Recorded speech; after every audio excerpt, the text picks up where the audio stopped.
Waalaikumsalam warahmatullahi wabarakatuh. Puji syukur kehadirat Allah SWT, insya Allah atas berkat rahmatnya Allah kita dapat hadir kali ini dalam rangka pertemuan kedua ya Bu ya, yang setiap bulannya kita lakukan. Nah, kali ini kita akan membahas tentang bagaimana cara kita mengendalikan anggaran. Nah, ibu-ibu masih ingat nggak kira-kira yang kemarin belajar tentang apa nih bulan lalu? Ngatur duit ya? Ngatur duit. Apalagi Bu yang ingat? Belajar tentang apa? Kebutuhan dan keinginan. Nah, itu ya Bu ya. Jadi saya ucapkan terima kasih atas kehadiran ibu-ibu pada hari ini, di mana hari ini kita akan membahas seksi mengendalikan anggaran ya Bu ya. Kenapa anggaran keuangan kita itu harus dikendalikan ibu-ibu? supaya tidak boros ya Bu, Supaya nggak teratur boros. ya. Oke, sip jawabannya ya. Terima kasih jawabannya Ibu Resti dan Ibu Arum. Jadi Bu, anggaran keuangan itu harus kita susun ya, agar semua kebutuhan yang ada dalam keluarga itu dapat terpenuhi ya Bu ya. Kendalikan pengeluaran berdasarkan anggaran yang sudah kita buat. Jadi analoginya seperti ini Bu, seperti kita pergi belanja ke pasar ya Bu ya. Mengelola uang itu mirip dengan saat kita akan pergi ke pasar. Sebelum berbelanja seharusnya kita buat dulu daftar ya Bu ya, daftar kebutuhan dan juga sesuai dengan kemampuan kita, sehingga saat kita belanja kita akan mematuhi daftar belanja yang kita buat ya, hanya membeli apa yang ada di daftar dan tidak membeli apa yang tidak ada di daftar, sehingga kita akan pulang dengan membawa barang belanjaan yang sesuai kebutuhan dan kemampuan kita tadi. Nah, sebaliknya nih, kalau ibu nggak ngikutin daftar belanja ya Bu Ibu, bahkan kalau nggak buat daftar belanja, ya kita akan pulang dengan barang-barang yang hanya kita inginkan, bukan yang sesuai kita butuhkan. Bener nggak kayak gitu? Nah, maka dari itu kita harus disiplin ya Bu ya. Begitu juga dengan anggaran yang telah kita buat, kita harus mematuhi, kita harus disiplin terhadap anggaran yang kita buat, sehingga pemasukan yang dipakai untuk mengeluarkan ya itu tidak lebih besar dari yang sudah direncanakan. Sampai sini paham ya Bu ya? Nah, untuk selanjutnya nih Bu ya, saya ada kertas, ada undian. Saya kocok ya Bu ya. Mohon diambil satu-satu Bu. Ya. Dapatnya. Ibu Resti dapat nomor berapa? Nomor 2. Nomor 2. Ibu Arum? Nomor 1. Nomor 1. Oke, selanjutnya kita buka di buku pintarnya halaman 50 Bu ya. Di situ ada pertanyaan. Saya beri waktu 2 detik untuk memikirkan jawabannya. Silahkan dibaca dulu Bu, dipahami dulu. Boleh didiskusikan juga. Apa jawabannya?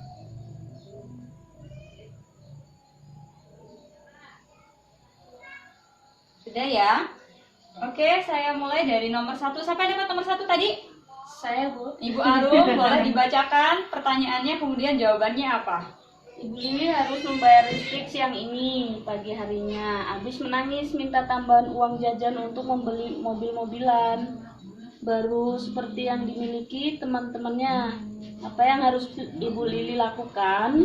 Kira-kira jawabannya apa nih Bu Arum? Ibu Lili harus ngapain ya? Ibu Lili seharusnya ngasih pengertian sama anaknya buat besok lagi, karena uangnya sudah habis buat bayar listrik. Oke, bagus sekali jawaban Ibu Arum. Nah, jadi memang seharusnya Ibu Lili ini membujuk Agus ya, untuk tidak membeli mobil-mobilan karena hal ini merupakan keinginan, sementara kebutuhannya yang mana Bu? Harus membayar listrik. Oke, makasih Bu Arum jawabannya. Kita kasih tepuk mantul dulu buat Ibu Arum ya. Ayo, tepuk mantul. Mantul, mantul. Mantul, mantul. Mantap betul. Oke, lanjut ke Ibu Resti. Apa Bu pertanyaannya Bu? Pak Rusli meminta uang pada Ibu Lili untuk membeli rokok. Padahal hari itu Ibu Lili hanya punya uang pas-pasan untuk keperluan memasak.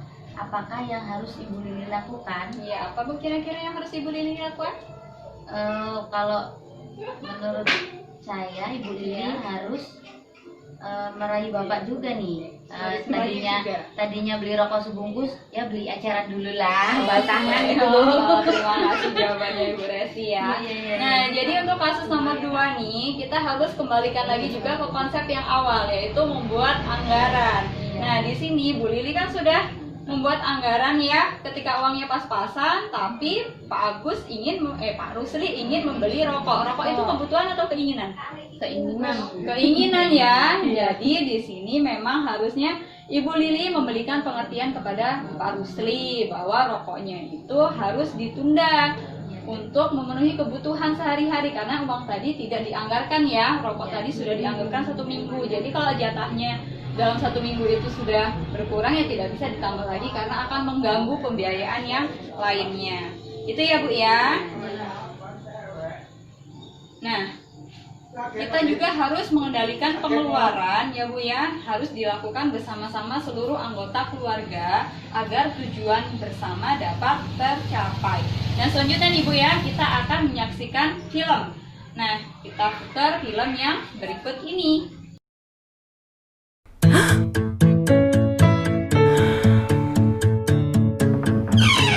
Bu Lili, jangan lupa besok datang ya, akan ada pelatihan mengelola keuangan. Di pertemuan bulanan kami diajarkan menghitung pendapatan dan pengeluaran rumah tangga per bulan. Setelah mengisi buku latihan, saya baru sadar bahwa pengeluaran keluarga saya jauh lebih besar daripada pendapatan. Berarti saya harus mengurangi pengeluaran keluarga. Saya harus memilah mana pengeluaran yang merupakan kebutuhan dan mana yang merupakan keinginan. Keinginan harus dibatasi supaya pengeluaran kita berkurang hingga jumlahnya seimbang dengan jumlah pendapatan. Pengeluaran yang berimbang inilah yang menjadi rencana anggaran bulanan keluarga saya. Untuk apa amplop-amplop ini, Bu? Amplop-amplop ini akan membantu kita mengendalikan pengeluaran keluarga, Pak. Jadi, upah yang kita terima, Ibu satukan. Lalu, uangnya Ibu bagi-bagi ke dalam amplop-amplop ini sesuai dengan anggaran bulanan yang waktu itu sudah kita sepakati bersama, Pak. Uang yang sudah Ibu masukkan ke amplop listrik, ya harus dipakai untuk bayar listrik saja. Tidak boleh dipakai untuk kebutuhan lainnya. Jadi, semua pengeluaran kita terkendali, Pak. Wah, kalau begitu, setiap bulan semua kebutuhan kita akan terpenuhi ya, Bu? Mudah-mudahan begitu, Pak. Bila kita tertib mengikuti anggaran yang telah dibuat, maka pendapatan keluarga bisa mencukupi. Tapi setiap kali memakai uang, kita harus rajin mencatatnya di dalam buku catatan kas harian. Dengan cara ini, kita bisa tahu dan mengambil langkah lebih cepat ketika kita kelebihan atau kekurangan uang. Begitu, Pak.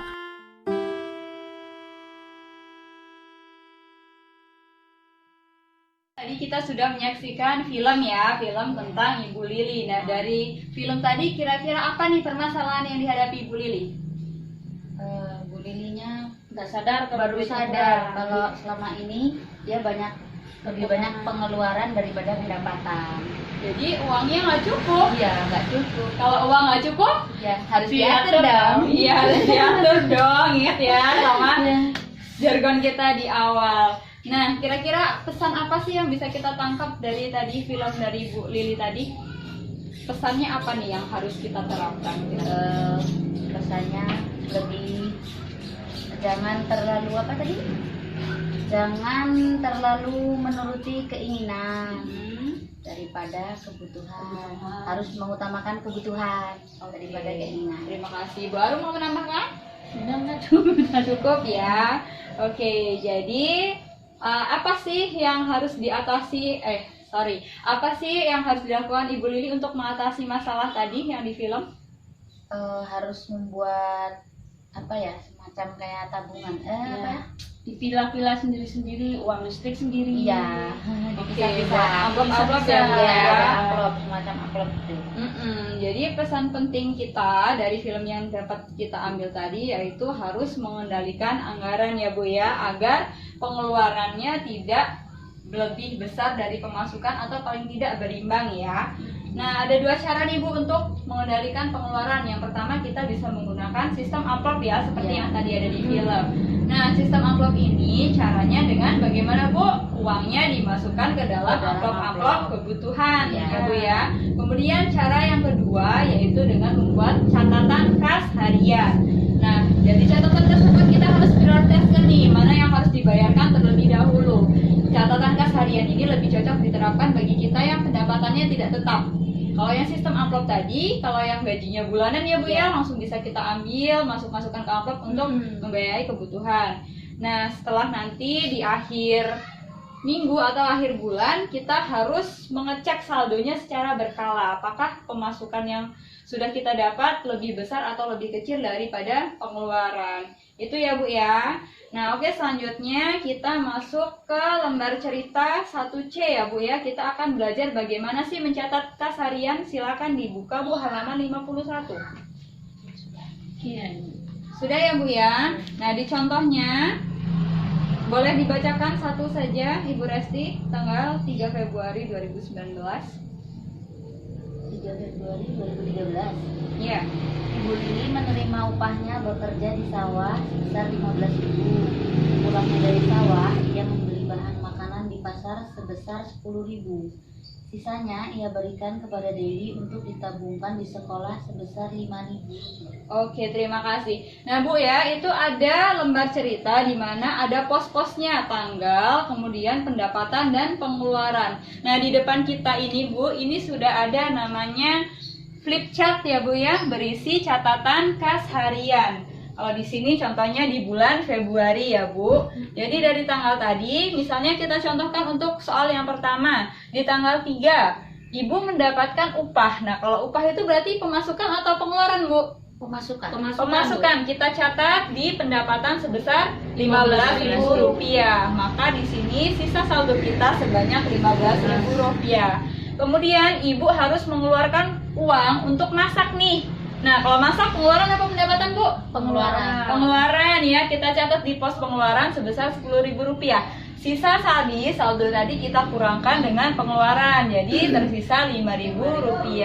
Kemudian ada tabungan Dewi Bu. Nah, untuk tabungan ini pendapatan atau pengeluaran ya? Pengeluaran juga. Ayo, pengeluaran ya, karena walaupun itu kita investasikan nanti tetap kita mengeluarkan ya Bu ya. Jadi sisa tadi 5.000 tadi dikurangkan 5.000, sisanya 0. Nah, oke, di sini saya minta kepada Ibu Resti dan Ibu Arum. Boleh yuk, dari siapa dulu? Ibu Resti ya. Nanti untuk mengisikan dari lembar ceritanya tanggal berapa, kemudian ini itemnya masuk ke dalam pos pengeluaran atau pendapatan. Silakan Ibu.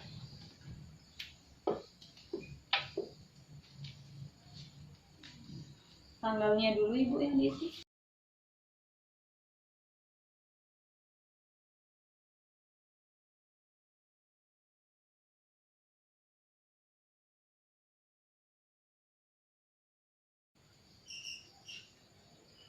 Oke, terima kasih. Lanjut Ibu Arum, silakan. Tanggalnya dulu, tanggal berapa?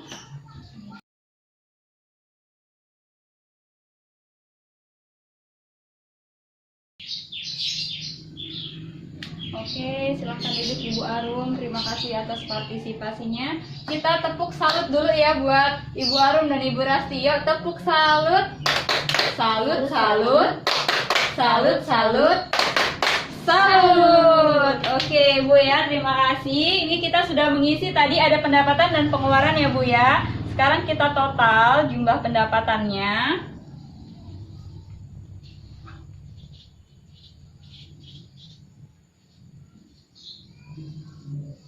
Nah, setelah kita dapat jumlah total dari pendapatan, kita kurangkan dengan pengeluaran nih. Berapa nih Ibu-ibu? 195.000 dikurang 157.000. Berapa? Ayo.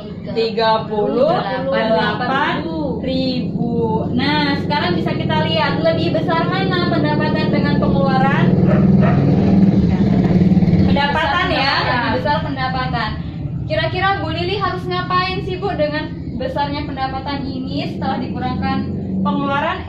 Dia punya sisanya. Jadi sisa ini sebaiknya diapakan oleh Bu Lili?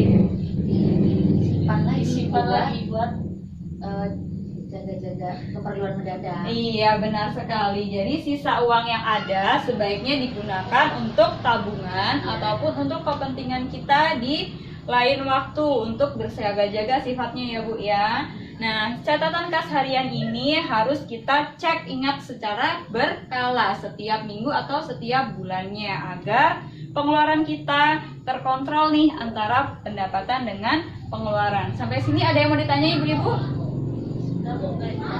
Cukup ya?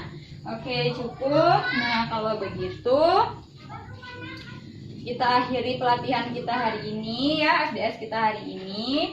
Yang perlu saya ingatkan bahwa apa Bu? Dengan menyusun anggaran kita harus disiplin dan konsisten menerapkan anggaran tadi agar jumlah pendapatan kita tidak lebih kecil dari pengeluaran ya Bu ya.